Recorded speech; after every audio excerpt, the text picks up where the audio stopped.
ኢትዮጵያ በ32 የመንግስት የሕክምና ተቋማት የኩላሊት እጥበት ወይም ደግሞ የዲያሊሲስ ማዕከላትን በመመስረት የኩላሊት ሕክምናን ለማስፋፋት ከፍ ያለ ጥረትን ብታደርግም ጥረቶቹ ግን ከህመሙ መስፋፋት መጠን ጋር አልተመጣጠኑም ተብሏል።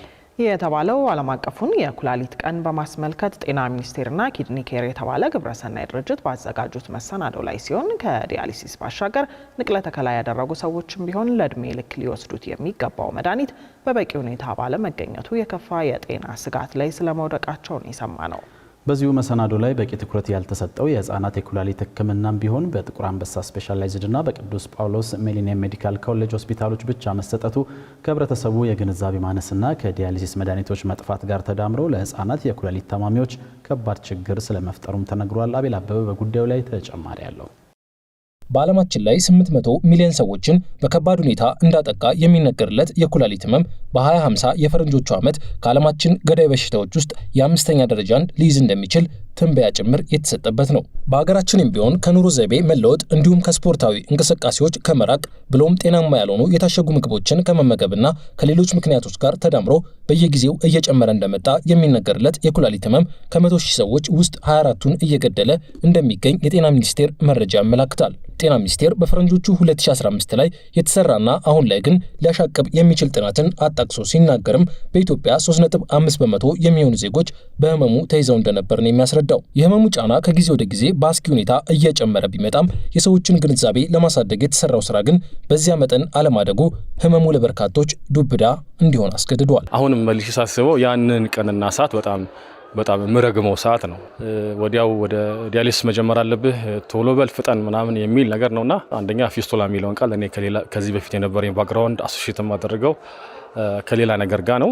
በኩላሊት ህክምና ውስጥ ደግሞ ፊስቱላ የሚባለው ነገር የሚቀበር በክንድ ላይ የሚቀበር ቲዩብ ነውና ደም የሚታጠበው በሱ አማካኝነት ነውና ብዙ ነገሮች አስደንጋጭ ነበሩ። ብዙ ጊዜ ስለ ኩላሊት ህመም ሲነሳ በኢትዮጵያ በቂ የዲያሊሲስ ማዕከላት ስላለመኖራቸው ለህክምና የሚያስፈልጉ መድኃኒቶችም በበቂ ሁኔታ አይቀርቡም የሚል ተደጋጋሚ ቅሬታ በታማሚዎች በኩል ይነሳል። የጤና ሚኒስቴር በበኩሉ ከዓመታት በፊት 5 የማይዘሉ የነበሩ የዲያሊሲስ ማዕከላትን በማስፋት አሁን ላይ በ32 የመንግስት የህክምና ተቋማት አገልግሎቱን በመስጠት ላይ እንደሚገኝ የመድኃኒት እጥረትንም ለመቅረፍ እየሰራ መሆኑን የሚያስረዳው በዲያሊሲስ ህክምና ላይ እየተሰሩ ያሉ በጎ ጅምሮች ቢኖሩም የህፃናት የኩላሊት ህክምና እንዲሁም ድህረ ንቅለ ተከላ ያሉ የህመም ችግሮች ግን አሁንም በቂ ትኩረት ያላገኙ የህክምናው ዘርፎች መሆናቸውን ያደመጥ ነው። በአብዛኛው ከአፈጣጠር ችግር ጋር ተያይዞ ይከሰታል የሚባለውን የህፃናት የኩላሊት ህመም ጉዳይን እዚህ ጋር እናስቀድም።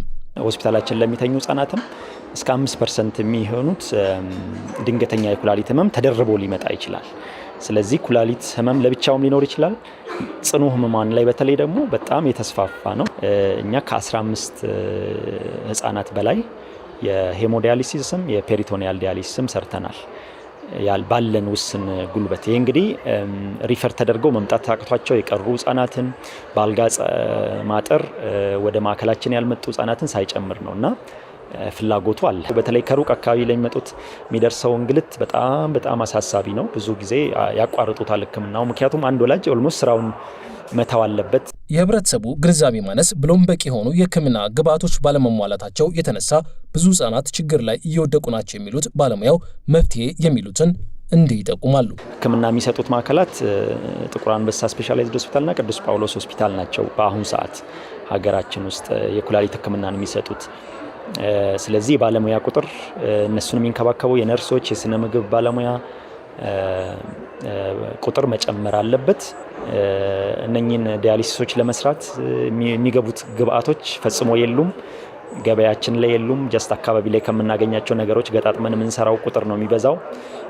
ሄሞዲያሊሲስ ሊያደርጉ ቢፈልጉ የሚሰራባቸው ማቴሪያሎች ገበያ ላይ የሉም። ይህ ዘርፍ የሚገባውን በቂ ትኩረት አለማግኘቱን የሚያምነው የጤና ሚኒስቴር ኢትዮጵያ ባላት አሁናዊ አቅም የህፃናትን የኩላሊት ህክምና ከአዋቂዎች ነጥላ መስጠት እንደማትችል ነው የሚያስረዳው። ያው እንደ ሀገር ያለን ሪሶርስ አናሳ በመሆኑ የአዋቂውንም የህፃናትንም በተለይም በመመሪያም ደረጃ ሌሎች ሪሶርሶችንም አብሮ ኢንቴግሬት አድርጎ የመስራትን አቅጣጫ ጤና ሚኒስቴር ይከተላል። ስለዚህ አዋጭ የሚሆነው መንገድ በዛ መንገድ መከተል ነው። ጤና ሚኒስቴር እንደ መንግስት የሚሰራው አለ።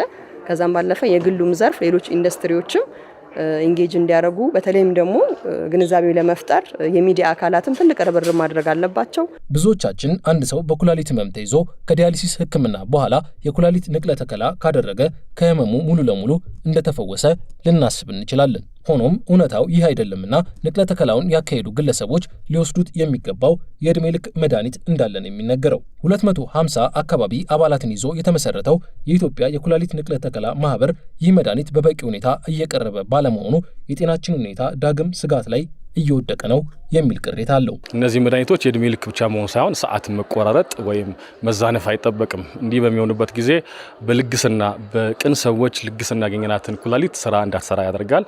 መልሶ ወደ ነበረበት ችግር ይመለሳል ሰውየው ማለት። አሁንም ባለው መድኃኒቱ የምናገኘው ከጳውሎስ ነው። አጥጋቢ አይደለም። የመድኃኒቶች ይቆራረጣሉ። አሁን ካንተ ጋር የኢንተርቪው ያደረገን መድኃኒት የለም። ብዙ ታካሚዎች ጥያቄ አላቸው።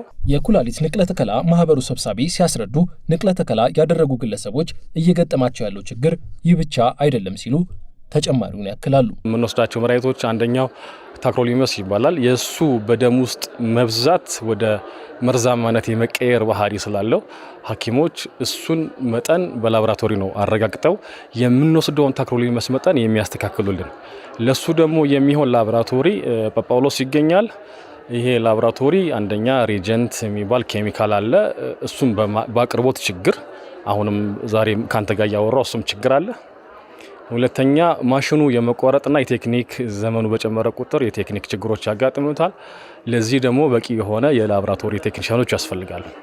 እነዚህና መሰል ነገሮች ከንቅለ ተከላ በኋላ የሚያጋጥሙ ትልቅ ፈተናዎች ናቸው። ጤና ሚኒስቴር ኢትዮጵያ አሁን ላይ ባላት ሀገራዊ አቅም የሚችለውን ሁሉ እያደረገ መሆኑን ባስረዳበት በዚህ መድረክ ላይ የኩላሊት ሕክምና እያስከተለው ያለው ጫና ከግለሰብ አልፎ ለሀገሪቱ ኢኮኖሚያዊ አቅም ከባድ ፈተና መፍጠሩን በመጠቆም በህመሙ ተይዞ ከባድ ምስቅልቅል ውስጥ ከመግባት በፊት ለራስ ጤና ትኩረት መስጠት እንደሚገባ የሚመክሩ መልእክቶችን አስተላልፏል።